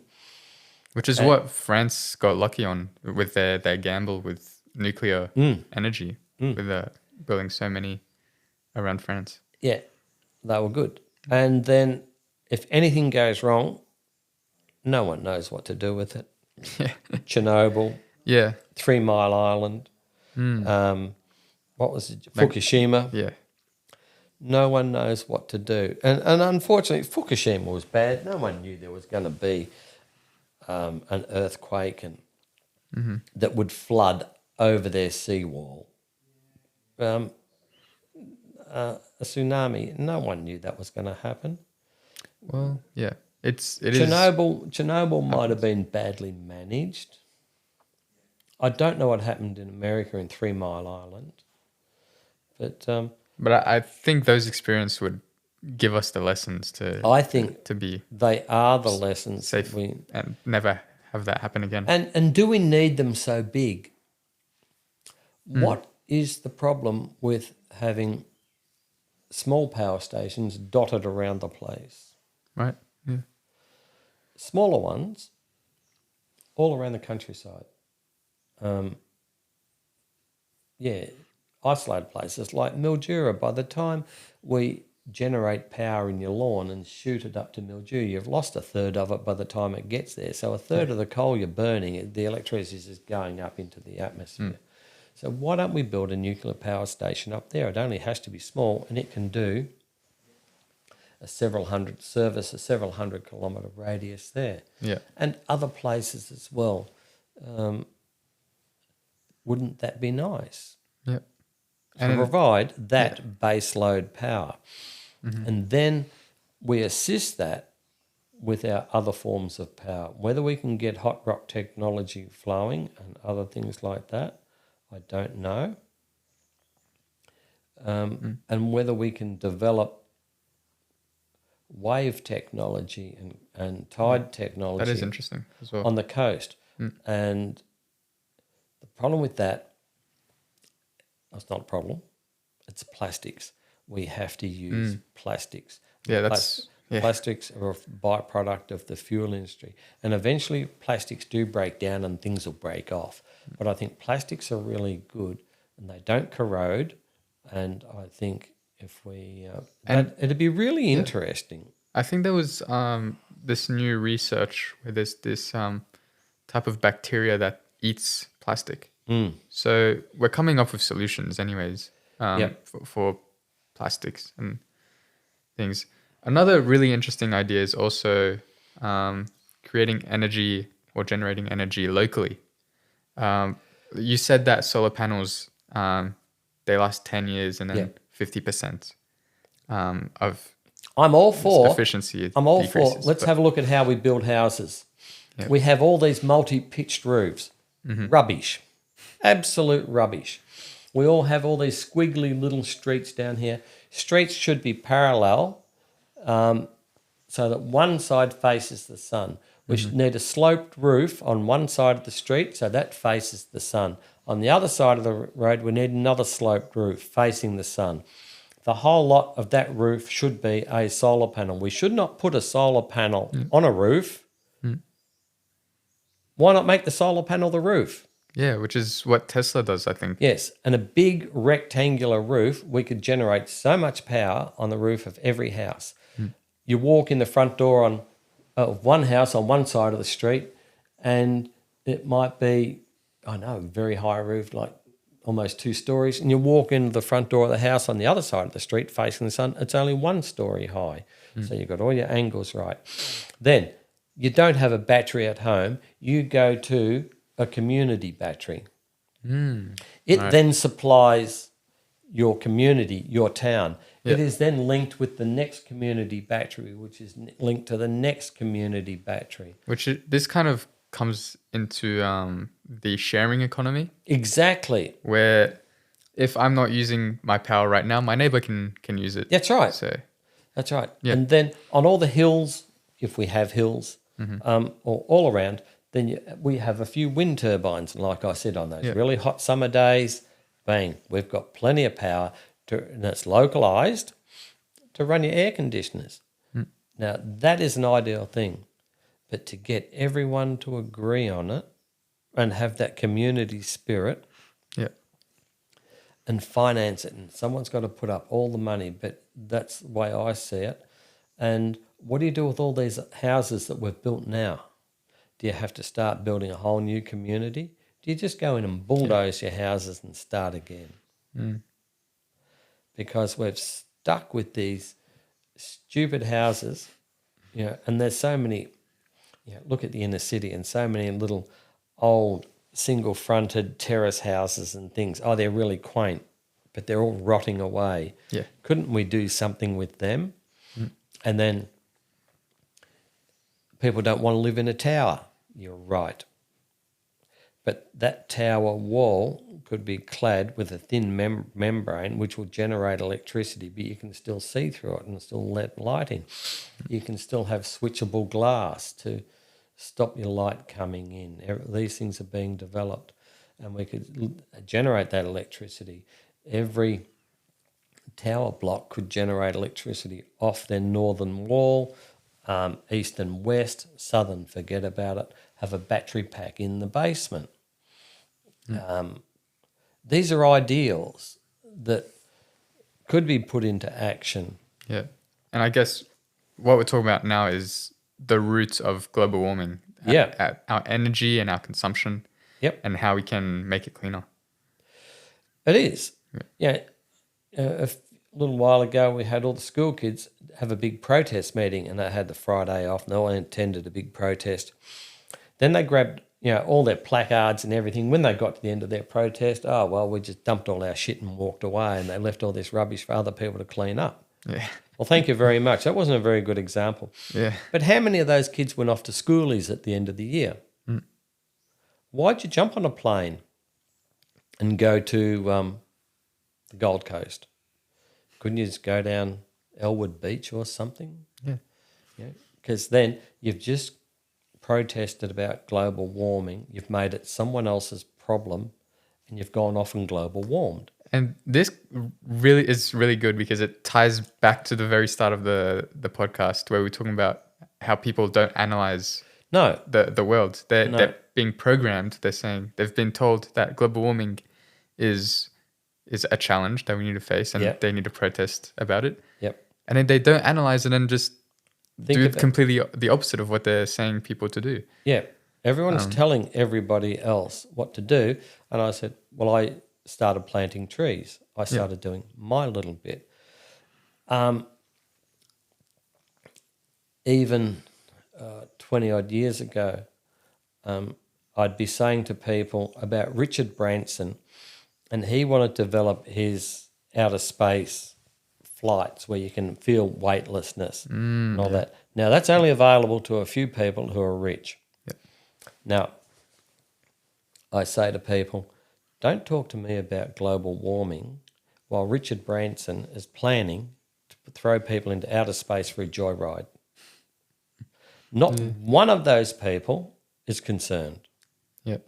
Now, when the world leaders are not concerned about global warming, because it's their actions. Now, if Richard Branson stood up and said, look, everybody, I was going to plan this and it would have been great. And look, I've spent a lot of money doing it. I'm going to can it because it's global warming. I would say, good on you, Richard. Yeah. You're worth following. But how can you follow these people when Richard Branson says, I'm not going to serve steak on my aeroplanes because cows burp methane into the atmosphere, so I'm not going to serve steak. Yep. But I'm going to launch people into outer space for a weightlessness feeling for 20 minutes of their life for thousands of dollars and a huge amount of expense in getting there and burning up fossil fuel. So he's not really concerned. He's concerned about the environment only on his terms. Yeah.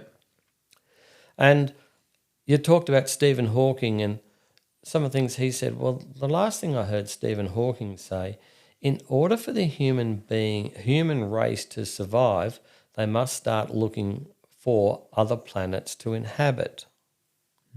That's a really good idea, Stephen. However, the reality is in the foreseeable future, there is no way we can find another planet to inhabit. Well, and Elon Musk is aiming for Mars. And in order to get there, we are polluting this planet to get there. Yeah. So I'm sorry, Stephen, that is not a viable thing. Unless we can just beam ourselves there and put ourselves together. Yeah, and then we have to create an environment on that planet which will be taking some of the environment from this planet. And the funny word about environment is everyone says we should save the environment. And I've always questioned, what environment do you wish to save? We live in an environment of concrete and steel, but you want to save the trees for the birds, but we keep chopping down the trees that the birds and the koalas live in to build houses and things. And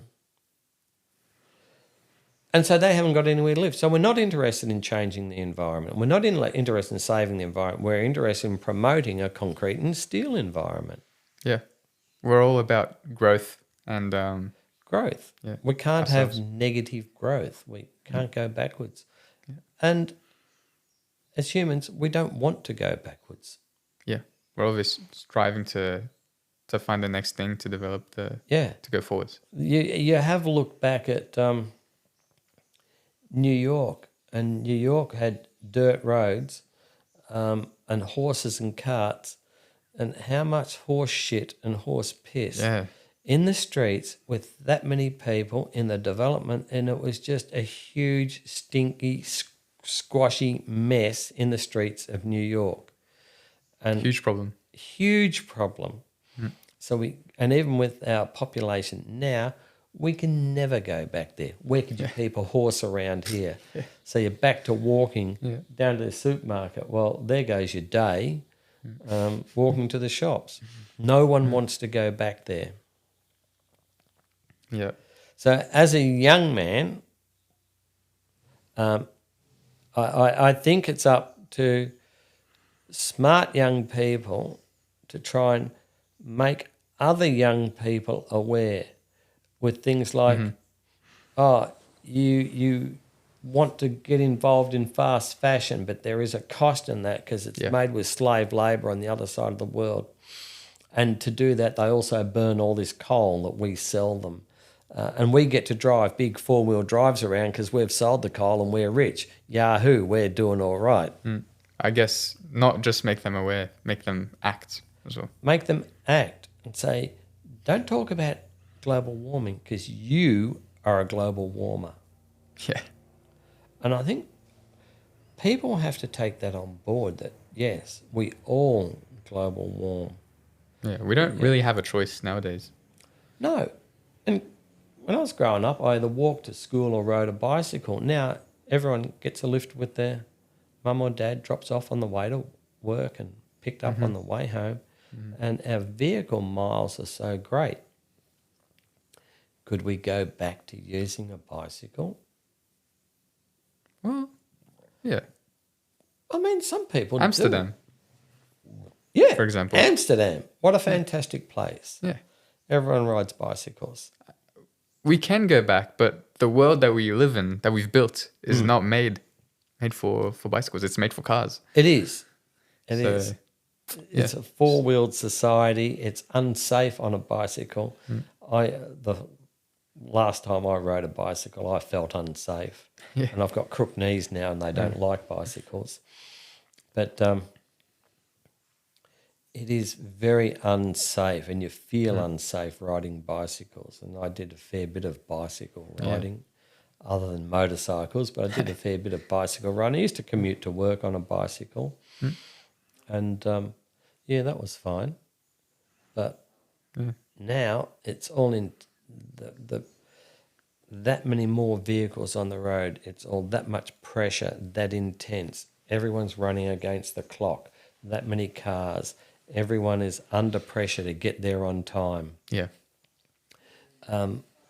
It's not a safe environment. You got safety in your little metal cocoon where you're strapped in and you've got airbags around you. So nobody really wants to go back.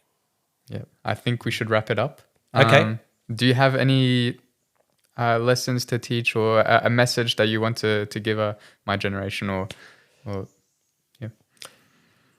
I do, and I'd just like to say that, yes, we are all global warmers. Have a look at everything we do. Analyse how everything is made, how we buy everything, every holiday we take. And I cannot give anyone the answer. If we cancel all air flights, we eliminate a huge amount of pollution.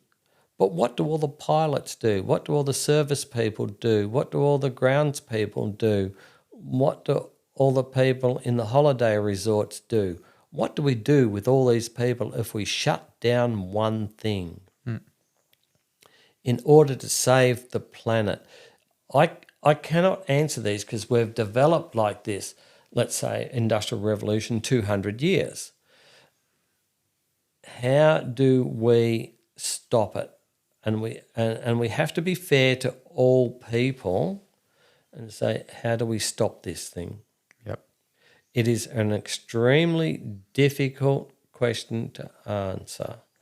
Even if you look at the Hindus and they cremate their dead people, they're deceased, and push them down the Ganges on a burning raft. Now, if you were to halve the population of India tomorrow, try and push them down the Ganges, there's not enough wood available in India to cremate these people. Yep.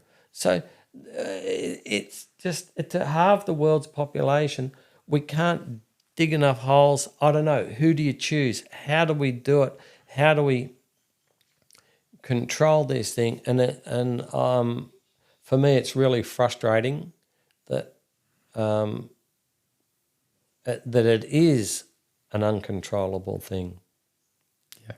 So I guess. So my advice to viewers, to listeners, is please analyze everything you do. Have a good think about it, and it all comes back to you, your friends, your family. How do you? Oh, I want to do this. Do you really want it? I want that. Do you really need that or just want it? Maybe if you had a lesser model in a car, a smaller house that you have to heat because you have to pay to heat your house.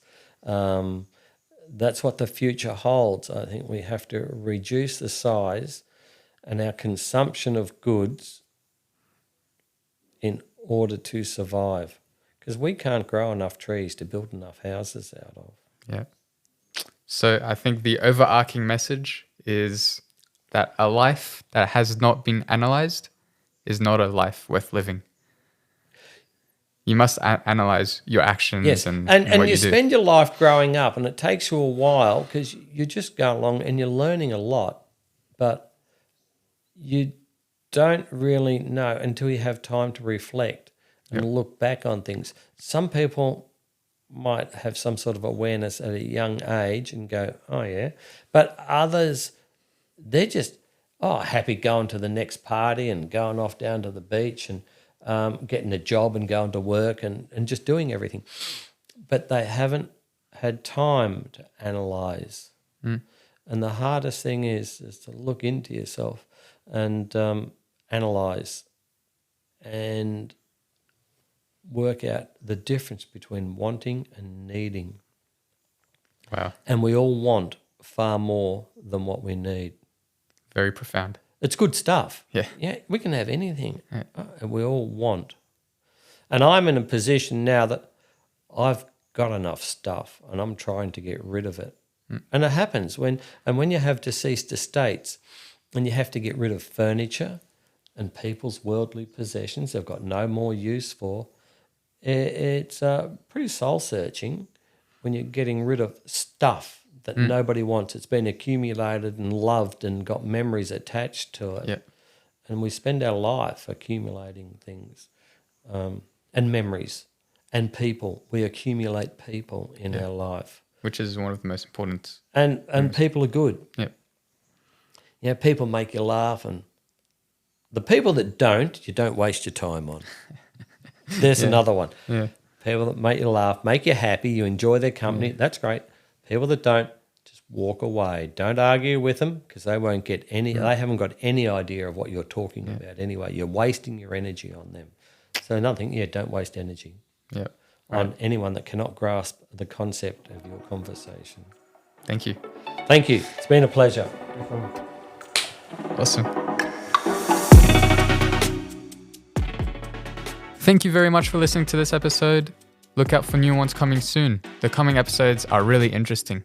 Some great ways to support this podcast is by checking the social media accounts on TikTok, Instagram, and YouTube. Another way is by clicking on the links in the description. There are some books there that would interest you if you liked this episode. And if you know someone or you'd like to come onto this podcast, email podcast.cktc@gmail.com. Thank you and have a good day.